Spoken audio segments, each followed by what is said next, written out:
అందరికీ నమస్కారం. నేను మీ కొట్టే కావ్య. ఈరోజు మనతో ఉన్నారు సీనియర్ జర్నలిస్ట్ డివి శ్రీనివాస్ గారు. సార్ నమస్తే సార్. నమస్తే మా. సార్ తాజాగా AP deputy CM Pawan Kalyan garu Godavari జిల్లాలో పర్యటించడము, అక్కడ అమరజీవి జలధార అంటూ ఒక ప్రాజెక్ట్‌కి ఆయన శంకుస్థాపన చేయడం అయితే జరిగింది. ఇదంతా కూడా గోదావరి ప్రజల దాహార్తిని తీర్చడానిక. అయితే నిన్న కూడా మనం చూసుకుంటే లోకేష్ గారు కూడా విద్యార్థులతో మాట్లాడుతూ హలో లోకేష్ అంటూ ఒక వినూత్నమైన కార్యక్రమాన్ని నిర్వహిస్తూ వెళ్లారు. అయితే సందర్భాలు వేరైనా సరే ఇద్దరూ కూడా వైసీపీని టార్గెట్ చేసుకుంటూ రెడ్ బుక్‌లో 3 పేజీలు మాత్రమే చూసారు. ఇంకా మున్ముందు చూడబోతారంటూ లోకేష్ గారు అంటము. ఇటు పవన్ కళ్యాణ్ గారు కూడా మేము తలుచుకుంటే 48 గంటల్లో ఎవరైతే ఉత్తరప్రదేశ్ సీఎం యోగి గారు ఉన్నారో ఆయన ట్రీట్మెంట్ స్టార్ట్ చేస్తేనే దారిలోకొస్తారు అనేలా మాట్లాడడం అయితే జరిగింది. అంటే ఒక శుభకార్యాలు జరుగుతున్నప్పుడు ఇటువంటి హెచ్చరికలు కావచ్చు, అంటే అశుభం సంబంధించి ఇట్లాంటి మాటలు ఎందుకు ప్రస్తావించాల్సొస్తుంది? వైసీపీని టార్గెట్ చేస్తూ అంటున్నాను. వైసీపీ కాదు టార్గెట్ చేస్తూ, వాళ్ళు మాట్లాడింది ఈ రౌడీల్ని టార్గెట్ చేస్తూ మాట్లాడారు. అంటే రౌడీలే వైసీపీ వైసీపీ వాళ్లే రౌడీలా? అలాగే ఉంది పరిస్థితి. ఆంధ్రప్రదేశ్ లో ఇవాళ ప్రధాన సమస్య అదే. ఏది? రౌడీయిజం. అయితే గుండాలు, మాఫియా. గతంలో కూడా మనం ఎన్నికలకు ముందు అదే సినిమా, ఎన్నికల తర్వాత అదే సినిమా. సరే, వాళ్ళు ఏదో కొంతమందిని అరెస్ట్ చేశారు, కేసులు పెట్టారు, మామూలుగానే వాళ్ళకి బెయిల్స్ కూడా వస్తున్నాయి. అంటే ఇప్పుడు చట్టపరంగా ఇప్పటి వరకు తీసుకున్న ఈ 18 నెలల చర్యల్ని సమీక్షించుకోవటం, ఎంతవరకు లా అండ్ ఆర్డర్ రెస్టోర్ చేశాం, ఎంతవరకు రౌడీయిజం ని కంట్రోల్ చేశాం. నిన్న కలెక్టర్ల కాన్ఫరెన్స్ కూడా అయిపోయాయి. ఎస్పీలను ఉద్దేశించి సీఎం, డిప్యూటీ సీఎం మాట్లాడారు. తర్వాత మీరు అన్న ఈ 2 స్టేట్మెంట్స్, ఏది రెడ్ బుక్ లో 3 పేజీలు అయినాయి, ఇంకా చాలా పేజీలు ఉన్నాయి, కొంచెం స్లోగా చదువుతున్నట్టున్నారు, ఇంకా స్పీడ్ చేస్తామనో ఏదో అన్నట్టున్నాడు లోకేష్ బాబు నిన్న రాజమండ్రిలో. లేదు, ఈ రోజు మీరు అన్నది డిప్యూటీ సీఎం పవన్ కళ్యాణ్ మరి ఆ తూర్పుగోదావరి జిల్లా అమరజీవి జల్ జీవన్ మిషన్ గురించి అక్కడ ఏమన్నారు? యోగి ఆదిత్యనాథ్ ట్రీట్మెంట్ తప్పనిసరి. అంటే అంటే ఆయనకంటే ఒక ప్రత్యేకమైన స్టైల్ ఉందా? అంతే కదా. ఇప్పుడు యోగి ఆదిత్యనాథ్ అంటే ఉత్తరప్రదేశ్ అమ్మా.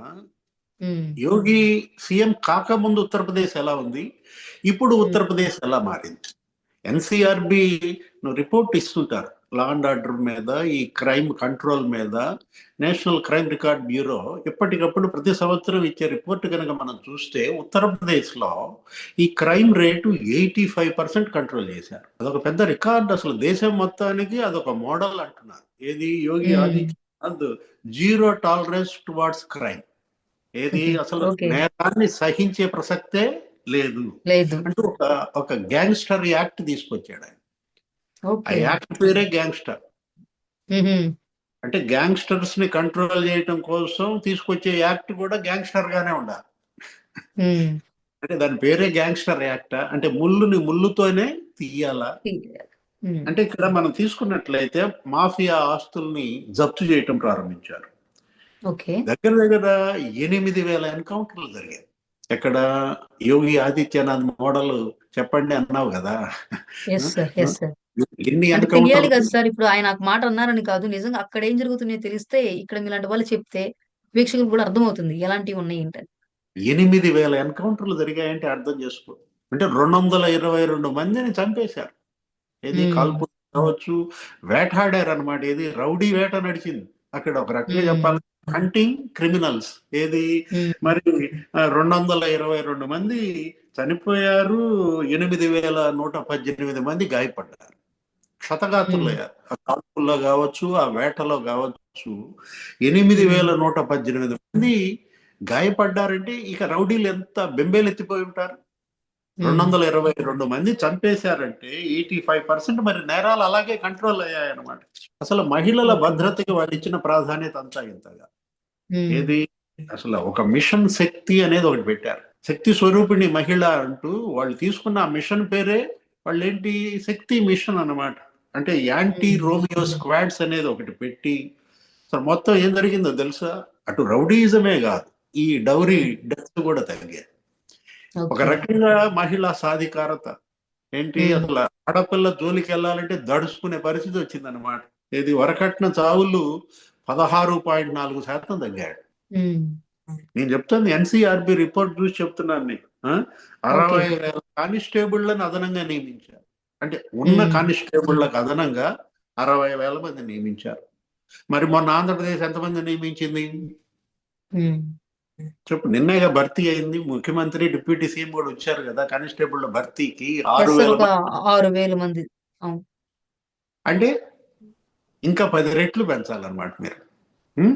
Okay. Okay. UP Adityanath model apply చేయాలంటే డిప్యూటీ సీఎం లేకపోతే సీఎం ఇంకా 10 రెట్లు పెంచాల ఈ పోలీస్ కానిస్టేబుల్ ఉమ్, సంఖ్యని. ఇన్ ద మీన్ టైం మరి ఈ 3 ఏళ్లలో పెంచుతారా, లేదు ఉమ్, 15 ఏళ్ళలో ఉమ్, పెంచుతారా చూద్దాం. అంటే ఇప్పుడు ఉమ్, ఒక 2,16,000 యువతకి ఈ దీంట్లో ఉద్యోగాలు ఇచ్చారు. ఏది అవుట్ ఉమ్, సోర్సింగ్ లో లేకపోతే ఈ హోమ్ గార్డులు గానో, ఇప్పుడు ఈ మనం చెప్పుకున్న మిషన్ శక్తిలోనో, ఈ యాంటీ ఉమ్, ఈ ఉమ్. రౌడీ గ్రూప్స్ లో కానీ దగ్గర దగ్గర నీకు ఒక యూపీ 112 ఎమర్జెన్సీ సర్వీస్, ఏంటి దాని పేరు, UP 112 Uttar Pradesh emergency service. 112 emergency service అని ఒక సర్వీస్ పెట్టారు. ఇప్పుడు ఉమ్, ఏం చెప్తుంది మరి ఏపీ, ఏపీ 112 ఎమర్జెన్సీ సర్వీస్ పెడతారా? ఆ? ఆ? ఉమ్. అంటే ఇప్పుడు 3 కొత్త పోలీస్ పార్టీలు స్టేషన్లు పెట్టారు. విభిన్నటువంటి వాళ్ళకి అంటే విభిన్నటువంటి ప్రణాళికలు ఉన్న వాళ్ళ యొక్క సిద్ధాంతాలు వేరైనా కూడా తెలుగు జాతి ఔన్నత్యం కోసం మేము అభివృద్ధి కోసమే కష్టపడుతున్నాము. మమ్మల్ని మీరు అంటే డైవర్ట్ చేసేలాగా ఇలాంటి పనులు చేయొద్దు అని చెప్పి ఇండైరెక్ట్ గా హెచ్చరికలు ఇచ్చారు సార్ అందరూ కూడా. అంటే ఇప్పుడు పవన్ కళ్యాణ్ మాట్లాడుతూ ఈ రోజు ఏమన్నారు, ఒక రాజకీయ నిర్ణయం తీసుకోవాల్సి వస్తుంది ఈ విధంగా గనక మీరు చెలరేగిపోతే. మీ ఉమ్. గనక రాజకీయ నిర్ణయం గనక తీసుకుంటే మీరు ఎక్కడుంటారో ఒకసారి ఆలోచించుకోండి అని మళ్ళా ఒక హెచ్చరిక చేసినట్టున్నారు. సహజంగా ఇప్పుడు హెచ్చరించకపోయినా కూడా బయటకు వచ్చి విమర్శలు చేస్తుంటారు మరి వైసీపీ నేతలు. ఇలా బహిరంగంగా ఇటు మెయిన్ ముఖ్యమైన నేతలంతా ఇలా వచ్చేసి లోకేష్ గారు, కళ్యాణ్ గారు, బాబు గారు ఇలా వచ్చి మాట్లాడేస్తే ఇంకా రెచ్చిపోకుండా ఉంటారంటారా? అదే కదా, ఇప్పుడు ప్రజల్లో కూడా ఒక రకమైన అసంతృప్తి ఆ తెలుగుదేశం పార్టీ కార్యకర్తల్లో కానీ జనసేన కార్యకర్తలు కానీ ఇప్పటికీ వైసీపీ వాళ్ళు ఇలా రెచ్చిపోతున్నారేంటి. ఇప్పుడు నిన్న కూడా ఉమ్, అన్నాడు కదా జగన్మోహన్ రెడ్డి, ఎవడు టెండర్లు వేస్తాడో అంతూ తేలుస్తా, మెడికల్ కాలేజీలో ఉమ్. టెండర్లు వేసేవాడు ఎవడో చూడండి అని దగ్గర దగ్గర గన్ చూపించినట్టు మాట్లాడాడు. ఉం? అవును. అవును. అంటే గతంలోనేమో జగన్మోహన్ రెడ్డి సీఎం గా ఉన్నాడు, గన్ పరిపాలన.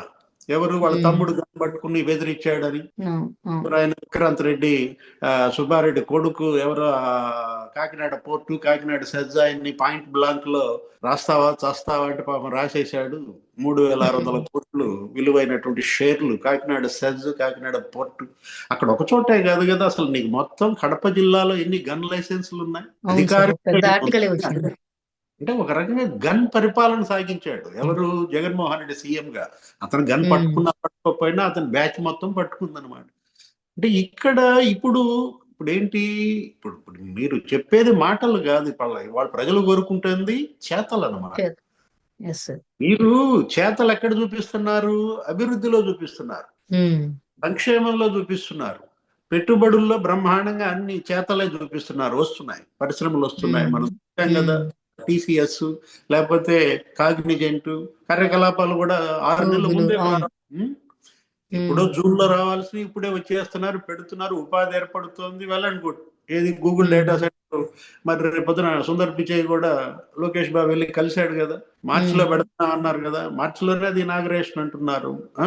ఉమ్, అసలు ఉమ్. జూన్ లో భోగాపురం ఎయిర్పోర్ట్ ఓపెన్ అంటున్నారు. బ్రహ్మాండంగా జరుగుతోంది, అభివృద్ధిలో మంచి చేతలు కనపడుతున్నాయి. ఆ? Yes sir. ఉపాధి కల్పనలో చేతలు కనపడుతున్నాయి. ఏది మెగా డిఎస్సి పెట్టారు, బ్రహ్మాండంగా ఒక 16,000 మందికి ఏమో పోస్టులు ఇచ్చారు, టీచర్స్ కొత్త ఉమ్, వాళ్ళు ఉమ్. ఇచ్చారు. నెక్స్ట్ ఇప్పుడు 6,000 మంది కానిస్టేబుల్ తీసుకున్నారు. 4.5 లక్షల మందికి అసలు ఉపాధి వచ్చేసింది అన్నారు. ఓకే, ఉమ్, అంటే వీటిల్లో చేతలు కనపడుతున్నాయి కానీ ఉమ్. ఎక్కడ మాటలు వినపడుతున్నాయి, ఎక్కడ చేతలు కావాలని ప్రజలు కోరుకుంటున్నారు? ఇక్కడ పోలీస్, అంటే ఆ ఏది, టైం కూడా లా అండ్ దానికి ఆర్డర్. కూడా ముహూర్తం ఆసన్నమైందనే ఈ ఇండైరెక్ట్ అంటే డైరెక్ట్ హింట్లేమో సార్ మేబీ. అదే అన్నారు కదా లోకేష్ బాబు, ఏమని ఉమ్, ముహూర్తం పెట్టాడు. ఇప్పుడు ఉమ్. ఆల్రెడీ 18 నెలలు అయిపోయింది, 3 పేజీలే అంటే.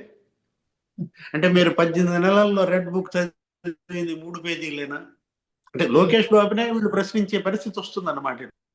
ఇట్లా అయితే ఉమ్, ఇంత స్లోగా చదివితే ఎట్లా సార్ అంటున్నారు. ఉమ్, ఇప్పుడు రెడ్ బుక్ చాలా స్లోగా చదువుకుంటున్నారు బ్రో అనా? ఉమ్, రెడ్ బుక్ స్పీడ్ గా చదవండి బ్రో అనే ఒక ప్రోగ్రామ్ ఉమ్. పెట్టాలా? ఆ?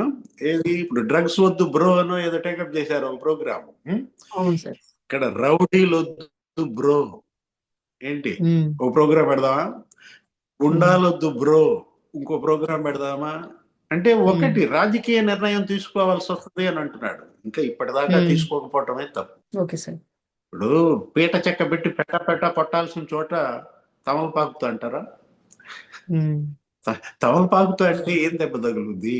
ఇక్కడ రౌడీలు. అసలు ప్రధాని మోడీ, ఏది రాజ్నాథ్ సింగ్, అమిత్ షా, జేపీ నడ్డా హేమీలు వచ్చి ప్రచారం చేశారు ఇక్కడ ఎన్నికలకు ముందు. ఏమని చెప్పారు? జగన్మోహన్ రెడ్డి హయాంలో ఆంధ్రప్రదేశ్ మాఫియా ప్రదేశ్ అన్నారు. ఇక్కడ మాఫియా రాజ్ నడుస్తోంది అన్నారు. ఆ మాఫియా రాజుని వాళ్ళ రూట్ అవుట్ చేయాలి. అందుకు కదా మిమ్మల్ని ఇచ్చింది, మిమ్మల్ని గెలిపించింది. మాటలు వద్దు, చేతలు కావాలి. 60,000 మంది పోలీసులను అదనంగా నియమిస్తారా ఏంటి? శక్తి రియాలిటీలోకి వస్తే చూడాలి సార్. గ్యాంగ్స్టర్ యాక్ట్ తీసుకొస్తారా? మరి ఒక 222 మందిని అక్కడ చంపారు. ఇక్కడ మీరు కూడా మరి రూట్ అవుట్ చేస్తారా రౌడీల్ని? 8,000 ఎన్కౌంటర్లు జరిగినాయి అంట. మరి ఇక్కడ కూడా ఆ విధంగా చేయగలరా? హోమ్ మినిస్టర్ ఒక రోజు తీసుకుంటా అన్నాడు ఆయన. ఎవరు? పవన్ కళ్యాణ్. అనిత ఉద్దేశించి ఎప్పుడు చెప్పాడు ఆ మాట? ఎన్ని రోజులైంది? ఇవాళ కూడా వాళ్ళు బిగిన్ చేశారు. నిన్ను కూడా ఎవరో హోంశాఖ అనేది అన్నట్టున్నాడు. అనితకి సమాచార శాఖ ఇవ్వండి, నువ్వే తీసుకో హోంశాఖ అని పవన్ కళ్యాణ్ అతను చెప్తున్న నేపథ్యంలో పవన్ కళ్యాణ్ మాటలు, లోకేష్ మాటలు ఇవాళ వాస్తవాలు కావాలి. లా అండ్ ఆర్డర్ లేనిదే ఈ పెట్టుబడులు కూడా వెనకపోతాయి. ఏది? ఇప్పుడు పెట్టుబడులు రావాలి, పరిశ్రమలు నెలకొల్పాలంటే ఫస్ట్ ఉండాల్సింది లా అండ్ ఆర్డర్. ఆంధ్రప్రదేశ్ లో ఇవాళ ఎమర్జెన్సీ సర్వీస్, శాంతి భద్రతలు వాళ్ళ ప్రజలు కోరుకుంటోంది అదనమాట. Okay sir, thank you sir. నమస్తే.